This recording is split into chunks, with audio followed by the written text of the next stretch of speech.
So students, पहले हम अभी प्लांट टिश्यूज को पढ़ रहे हैं। तो प्लांट टिश्यू में आपको मैं जनरल ओवरव्यू दे देती हूँ। तो प्लांट टिश्यू के अंदर एक फ्लो चार्ट मैं बना रही हूँ, so you please study this carefully, क्योंकि कुछ ऐसे टर्म्स आएंगी बेटा जो नहीं है आपके लिए, ठीक है। तो आप इसको ध्यान से पढ़िए। जो आपके प्लांट टिश्यू होता है, प्लांट टिश्यू में सबसे पहले आएगा मेरिस्टेमेटिक। मेरिस्टेमेटिक मेरिस्टेमेटिक, ठीक है, ये पहली टाइप है इसकी। दूसरा इसका टाइप आ जाता है परमानेंट।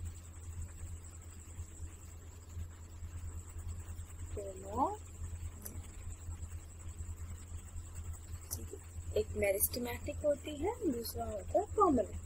परमानेंट और कोई मेरिस्टेमेटिक मतलब परमानेंट मतलब जो आपका सिंपल एंड कॉम्प्लेक्स वाला होता है। मैं आपको ड्रॉ कर देती हूँ।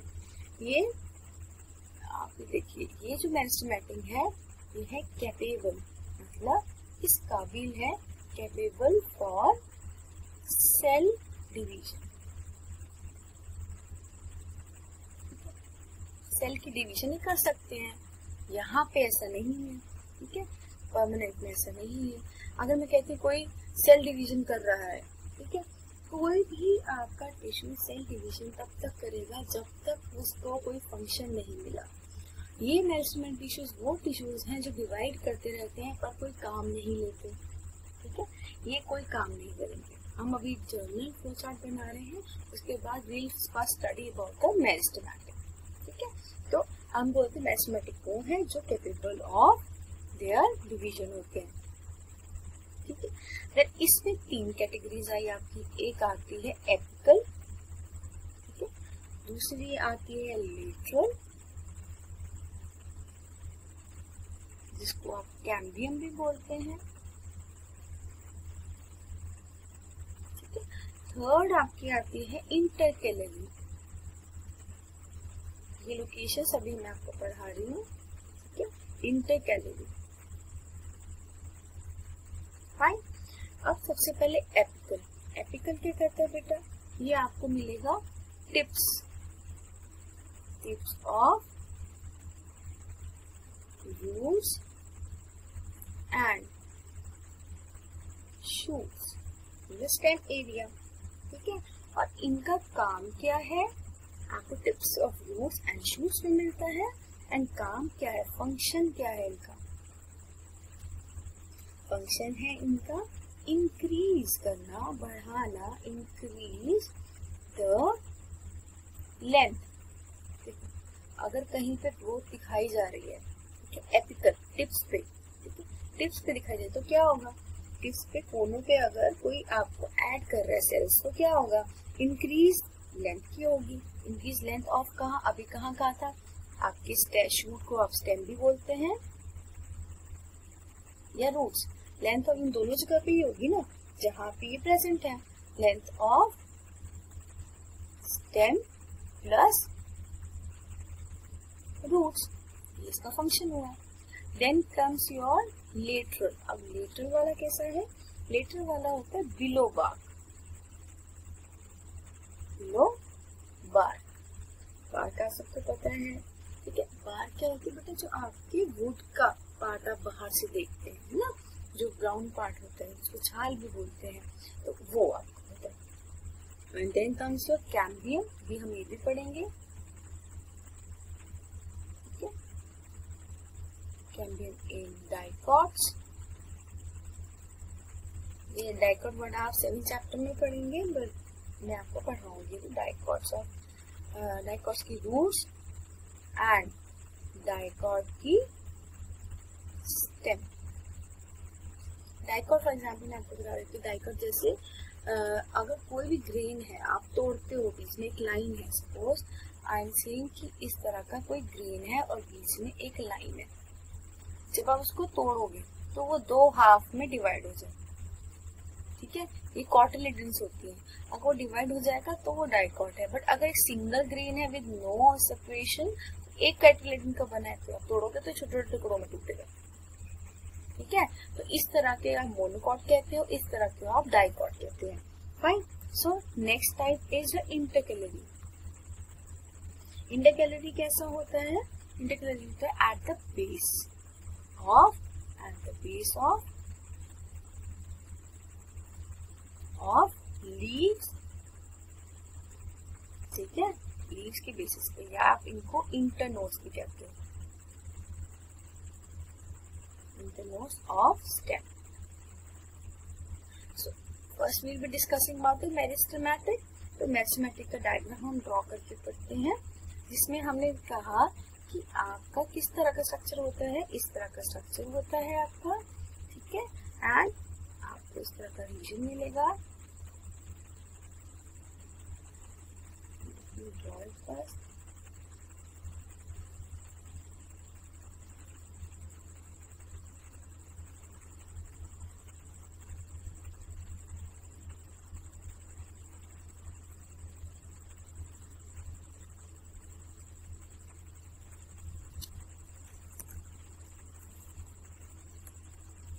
फाइन। सो इसमें मैंने क्या देखा, अगर मैं बोलती हूँ कि आपका ये रीजन है, suppose this is your region, yellow one, ठीक है, ठीक है, जो भी मैं येलो से ड्रॉ करूंगी वो आपके मेरिस्टेमेटिक सेल्स को बताएंगे जो कैपेबल होंगे सेल डिवीजन के लिए। सपोज ये आपका मेरिस्टेमेटिक है, तो अगर मैं बोलूं कि आपका कहीं टिप पर है, टॉप पर है, तो इसको आप क्या कहते थे? एपिकल। किसी भी प्लांट के टिप पे आपको मिलेगा, जो आपको शूट्स में मिलेगा या फिर रूट्स में मिलेगा। सपोज यहाँ पे नीचे अगर रूट्स हम बनाते हैं तो रूट है, सपोज मैं यहाँ बोलती हूँ ये आपकी ग्राउंड लेवल है और यहाँ पे आपकी रूट्स है, ठीक है, ये रूट्स है। तो रूट्स फैलती कहाँ है? कोनों से। तो कोनों में कोई ऐसे सेल्स होने चाहिए, टिश्यूज होने चाहिए जो आपको ग्रोथ प्रोवाइड करे। तो ये आपकी टिश्यूज की कॉर्नर है और यहाँ पे टिप्स है, तो यहाँ पे भी कौन से मिल रहे हैं आपको? Meristematic tissue. और शूट या स्टेम के ऊपर जो आपको मिल रहा है ये आपकी मेरिस्टेमेटिक टिश्यूज है। तो लेंथ ऊपर बढ़ेगी, ठीक है, कैसे बढ़ सकती है लेंथ? लेंथ या तो आपको ऊपर की तरफ बढ़ेगी या हर डायरेक्शन में सॉइल के अंदर बढ़ेगी, ठीक है। Then comes your lateral. Lateral मतलब यहाँ पे, ठीक है, ठीक है। ये वाली टाइप कौन सी है आपकी? लेटरल। लेटरल का बेटा काम क्या होता है? लेटरल का रोल होता है ग्रोथ बढ़ाना, ठीक है। लेटरल मेरिस्टेम का काम है ग्रोथ बढ़ाना, मतलब किसी भी स्टेम की ओवरऑल ये जो मोटाई होती है ना, इसको बढ़ाना, ठीक है। जैसे आपने कभी देखा होगा, कभी भी आपके जो प्लांट्स होते हैं तो वो छोटे होते हैं, यंग उसमें होते हैं, उनकी एज ज्यादा नहीं होती, तो उनकी जो मोटाई होती है, ग्रोथ होती है, ग्रोथ बोलते हैं उसको, GRITH, ग्रोथ उनकी ज्यादा नहीं होती। लेकिन with the passage of time वो अपना साइज इंक्रीज करते हैं, अपने ग्रोथ को बढ़ाते हैं, बिकॉज ऑफ लेटरल कैम्पिंग, ठीक है। तो ये स्टेम के कोनों में होती है और इस तरह के इस डायरेक्शन में ये बढ़ती है। तो ऐसा बढ़ेगा तो क्या होगा? आपकी ग्रोथ, आपकी मोटाई बढ़ेगी। देन कम्स योर इंटरकैलरी, ठीक है, intercalary, this is your intercalary, ठीक है, this is your intercalary and this is your intercalary. Intercalary में हमने क्या पढ़ा था? At the base of the leaves. See, जहां पे भी लीफ होगी, ठीक है, सपोज यहाँ पे कोई लीफ है, यहाँ पे पड़ा होगा, ठीक है। Internodes of the stem, internodes होते हैं ये इंटरनोड्स है आपकी, जहां से मेन आपकी जो स्टेम है वहां से कोई कनेक्ट कर रहा होगी ब्रांच, वहां पे भी होगा। अब सोचो क्यों? कभी भी आपके ये जो मेन आपका जो आपका प्लांट है उसके टिप पर है, उसके रूट्स पर है, ठीक है। तो यहाँ पे चल गया, आपकी मोटाई बढ़ाने के लिए लेटरल आपको मिला हुआ है, यहाँ पे आपकी मोटाई बढ़ेगी, ग्रोथ बढ़ेगा, ठीक है, यहाँ पे आपकी ग्रोथ आएगी, ठीक है, यहाँ पे ग्रोथ आएगी आपकी, ठीक। लेकिन व्हाट अबाउट ये जो आपकी ब्रांचेस निकलती हैं, तो ब्रांचेस भी तो बढ़ती रहती है ना टाइम के साथ। कैसे बढ़ रही हैं? बिकॉज इनके एंड पे, इस जगह भी आपके क्या मिलते हैं? मेरिस्टेमेटिक टिश्यूज, ठीक है। इस बेस पे जहाँ पे से आपकी एक नई ब्रांच शुरू हो रही होगी, जहाँ पे इंटरनोड्स होगी, इस चीज को आप क्या बोलते हैं, इंटरनोड, जहाँ पे नई ब्रांच मेन ब्रांच जो मेन आपका जो बॉडी है स्टेम की वहां से जुड़ा होगा, तो उसको आप इंटरनोड्स कहते हो। वहां पे मेरिस्टेमेटिक होगी तो किस तरह से ग्रोथ दिखाएगी आपको, जहाँ से ब्रांच ने ग्रो करना है इस तरह से ग्रोथ दिखाएगी ऊपर की तरफ, ठीक है। तो ये तो आपके क्या हुए मेरिस्टेमेटिक टिश्यूज के बारे में हमने लोकेशंस पढ़ी है। So now we'll be studying about the characteristics of your meristematic tissues. So characteristics,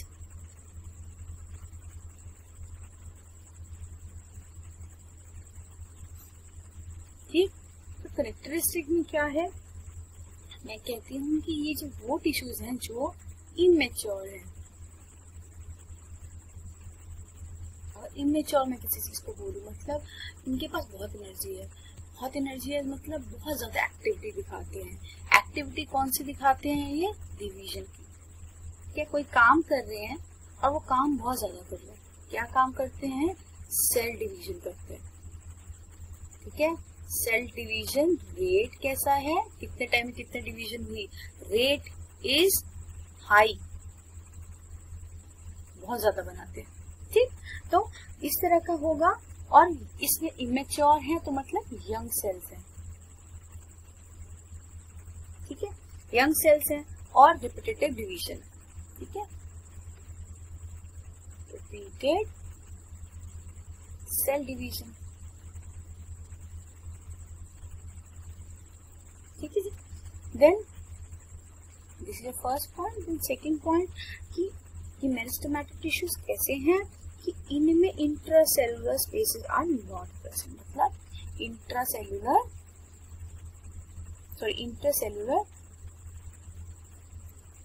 intracellular spaces कैसे है, नॉट प्रेजेंट,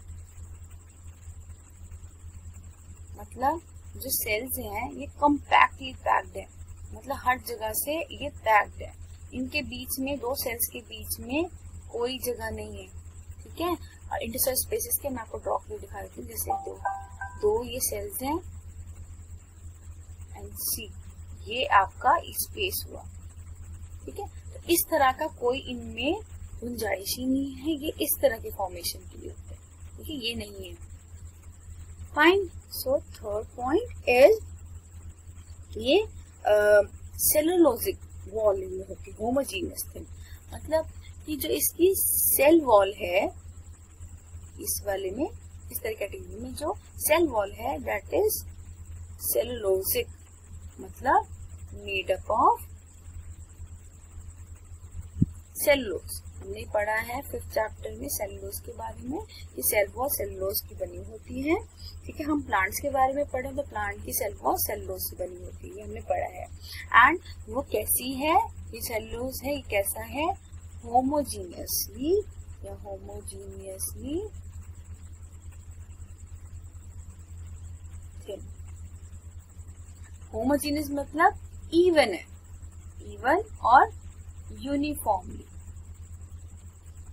फॉर एग्जाम्पल मैं आपको बोलूं कि इस तरह की अगर थिकनेस है एक सेल में, दूसरे सेल में भी इसी तरह की थिकनेस होगी, तीसरे सेल में भी इसी तरह की थिकनेस होगी, ठीक है। तो ये जरूरी नहीं है कि कहीं और अगर इस तरह का मिलेगा तो होमोजीनियस, इक्वल, एक जैसी, और थिन होगी। अब थिन क्यों होगी, अब सोचो थिक हो, कोई भी अगर आपका सेल है, ठीक है, वो बहुत ही थिक है, सेल वॉल, ये आपकी सेल वॉल बहुत ही थिक है, तो अगर ऐसा हुआ तो खाना अंदर आने में, ठीक है, बाहर जाने में, ठीक है, और फ्लेक्सिबिलिटी, अंदर प्लाज्मा मेम्ब्रेन की तो फ्लेक्सिबिलिटी होती है, सपोज ये आपका प्लाज्मा मेम्ब्रेन है, हमने पढ़ा है, आप प्लीज इसको 5th चैप्टर के जो अगर किसी को समझ नहीं आ रहा है तो यूट्यूब पे जाके आप प्लीज इसको चेक करिए, ठीक है। एंड अगर इस तरह की थिकनेस हुई तो क्या होगा, तो आपको कोई भी चीज में मुश्किल होगी, तो यहाँ पे क्या है, थिन।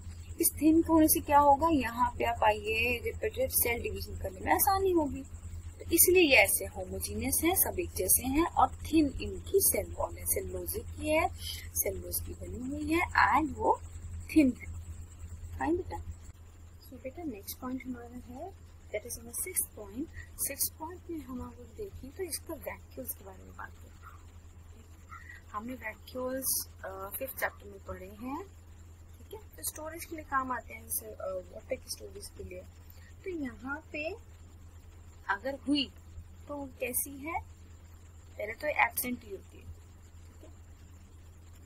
ठीक है।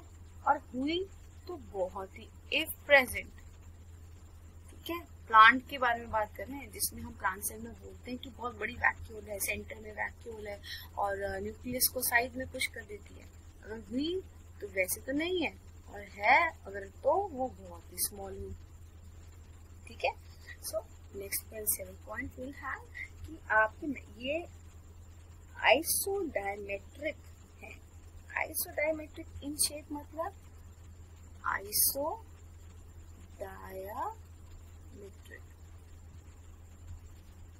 इन शेप मतलब इनको आप कहीं से भी देख लो, इनका डायमीटर सेम ही रहना है, मतलब इक्वली इनका डायमीटर है। कहीं से भी आप देखो, कहीं से भी देख लो, कहीं से भी देख लो, इनका डायमीटर आपको सेम ही मिलने वाला है, राइट। आइसोडायमेट्रिक है। देन 8th पॉइंट कि ये अनडिफरेंशिएटेड होते हैं। This is very important point, undifferentiated, they are undifferentiated. देखो मैं आपको बहुत इंपॉर्टेंट चीज समझाने लगी हूँ, प्लीज इसे समझिए। मैंने बोला अनडिफरेंशिएटेड है। अनडिफरेंशिएटेड का मतलब क्या होता है बेटा, जो डिवाइड कर चुके हैं, ऐसे सेल जो डिवाइड कर चुके हैं, ठीक है, सेल डिवाइड, ठीक है, ये वेट कर रहे हैं, wait for next cell division is negligible, ना के बराबर। क्यों? ये जंप कर जाते हैं, jump resting period. Resting period हर सेल में एक रेस्टिंग पीरियड होता है, जब वो वेट करता है, ठीक है, थोड़ी देर कि क्या हम अभी डिवाइड करें, अभी नहीं, थोड़ा खा लेते हैं, अपना साइज इंक्रीज करते हैं, फिर हम डिवाइड करेंगे। तो इनका वेट है, वेटिंग टाइम है या वेट पीरियड है, वो इनका नेग्लिजिबल है, मतलब जंप कर जाते हैं। ये क्या करते हैं, रेस्टिंग पीरियड को जंप कर जाते हैं, तो फटाफट डिवाइड कर जाते हैं, ठीक है। ये तो आपकी मेसोमेरिक टिश्यूज है।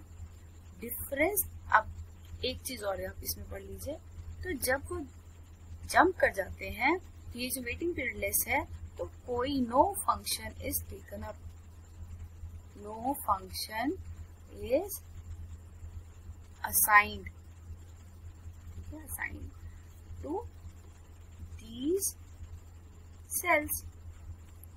ये जो सेल्स हैं, जो अगर तो ये रेस्टिंग पीरियड में जाते तो इनको कोई काम दिया जाता, बट उसको इन्होंने जंप भी कर लिया, तो जंप कर लिया तो क्या हुआ, इनको नो फंक्शन है, ठीक है, कोई फंक्शन नहीं है इनका।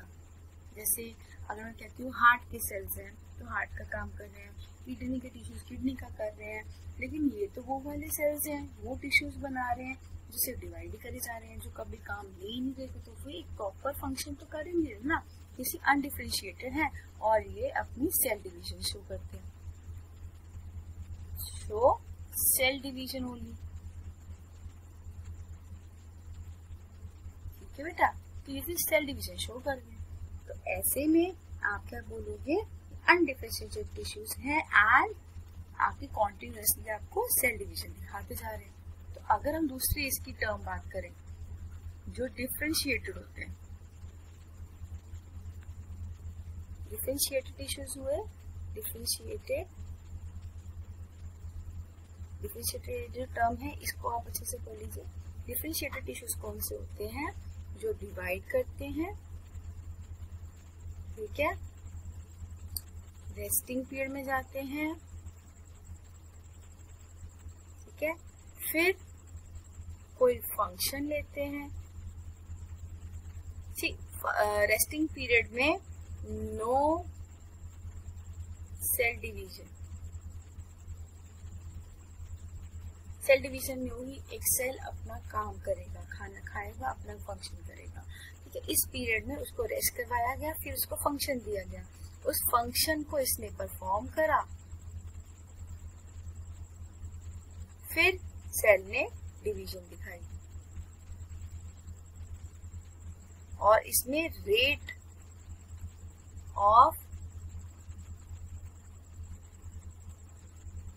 Is less. हमने क्या पढ़ा था पहले? हमने पढ़ा था मेरिस्टेमेटिक टिश्यूज के अंदर rate is very high, but जब कोई सेल अपना काम ले ले, डिवाइड करे और वो रुके और एक फंक्शन आपका ले ले, फंक्शन लेने के बाद वो क्या करेगा? उसको परफॉर्म करेगा, उसी की तरह काम करेगा। फॉर एग्जाम्पल डिफरेंशिएट का एग्जाम्पल आपके किडनी के सेल्स, लीवर के सेल्स, अब ये तो अपना अपना काम परफॉर्म कर ही रहे, ठीक है, लेकिन अनडिफरेंशिएटेड है, वो कोई काम नहीं लेंगे। वो कहते हैं हम काम लेंगे तो हम फंस जाएंगे, हमें डिफरेंशिएटेड बनना पड़ेगा, तो अब हम सिर्फ डिवाइड ही करेंगे। फाइन बेटा। सो इसमें आप एक चीज और देखिए कि जो आपकी सेल्स हैं, ठीक है, ये जो आपकी सेल्स हैं, ये सेल्स कैसे हैं? ये लिविंग है, ठीक है। अब मैंने से लिविंग मतलब ये सारे एक लिविंग चीज के सारे फंक्शंस जो है, सारे प्रोसेसेस हैं, फंक्शन एंड प्रोसेसेस हैं किसी भी चीज के, दे शो है ना, दिखाते हैं आपको। तो दिखाने का मतलब क्या है कि अगर तो लिविंग है तो इनकी मेटाबॉलिज्म भी होगी। मेटाबॉलिज्म रेट कैसा होगा? हाई क्यों होगा? बिकॉज सेल डिवीजन करनी है भाई। सेल डिवीजन करना इतना आसान थोड़ी ना है, बहुत एनर्जी लगेगी। सेल डिवीजन के लिए रिक्वायर एनर्जी, और energy in the form of what? Energy currency क्या है? एटीपी। क्या बोला मैंने आपको कि ये लिविंग है तो फंक्शन दिखाते हैं सेल डिवीजन के, सेल डिवीजन दिखाते हैं, पूरे प्रोसेस करते हैं जो एक लिविंग सेल के होते हैं, और शो करते हैं आपको मेटाबॉलिज्म, जो बहुत ही रेट इनका हाई होता है। सेल डिवीजन करने के लिए इनको रिक्वायरमेंट है एनर्जी के लिए, और ये एनर्जी बहुत ज्यादा लेते हैं, ठीक है। फिर नॉर्मल सेल के अकॉर्डिंग, क्योंकि इनको डिवाइड करना जल्दी, ठीक है। और ये क्या करते हैं? आपके इंक्रीज करते हैं लेंथ प्लस थिकनेस, ठीक है, ऑफ प्लांट। हमने पढ़ा था ना टाइप्स के अंदर, तो जैसे लेंथ कौन बढ़ाते हैं? एपिकल। थिकनेस कौन बढ़ाता है? आपकी थिकनेस बढ़ाते हैं। लेंथ में आपके एपिकल भी होता है, इंटरकैलिक भी होता है, इंटरकैलिक ब्रांचेस के लिए। और अगर ऊपर से या नीचे की तरफ रूट्स बढ़ रही है, ऊपर की तरफ आपकी स्टेम बढ़ रही है, तो एपिकल आ गया। एंड थिकनेस आपकी लेटरल आ गई, जो ग्रोथ बढ़ाते, मोटाई बढ़ाते किसी चीज की। देन कम्स योर पॉइंट कि जो भी इसमें सेल्स है, ठीक है, ये जो टिश्यूज है, इनका डेंस साइटोप्लाज्म होगा। साइटोप्लाज्म क्या होता है? जो भी आपका सेल है या न्यूक्लियस है, और ये जो एरिया है ये बहुत डेंस है। डेंस मतलब इसके अंदर क्या होगा? ये आपका प्लाज्म मेम्ब्रेन, हमने पढ़ा था, PN और प्लाज्म मेम्ब्रेन, ये आपका न्यूक्लियस है, एंड ये साइटोप्लाज्म है। एंड ये साइटोप्लाज्म डेंस है because of what? Food, enzymes, ठीक है, मिनरल्स, ठीक है। तो ये सारी चीजें बहुत हैं। अब ये सारी चीजें किसमें हेल्प करने पड़ेंगी? सेल डिवीजन के अंदर। किसी भी सेल को डिवीजन ज्यादा दिखानी है तो ज्यादा चीजें होनी चाहिए ना। अभी सारा फूड, आपके एंजाइम्स, ये सारी चीजें क्या है? बहुत ज्यादा है। अब ये सब बहुत ज्यादा है तो सेल डिवीजन क्या होगी? ऑटोमेटिकली, है ना, बहुत ज्यादा हो जाएगी। तो नॉर्मल टिश्यूज के अकॉर्डिंग ये बहुत ज्यादा है, ठीक है। एंड इसका अगर हम देखते हैं न्यूक्लियस के बारे में, तो न्यूक्लियस, ये लास्ट पॉइंट पे बेटा, न्यूक्लियस आपका कैसा है? Prominent.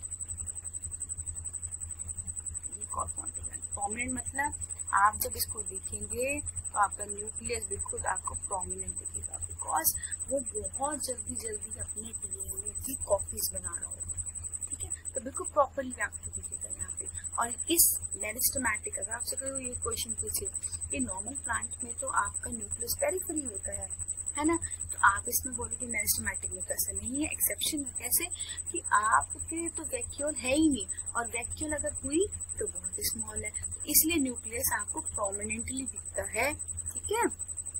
So now I am closing my this lecture. So we have discussed about the meristematic tissues, the general concept of tissue, the type of tissues, the plant tissue meristematic के बाद the characteristic of meristematic tissues. So next we will be studying about the permanent tissues. Hi, thank you.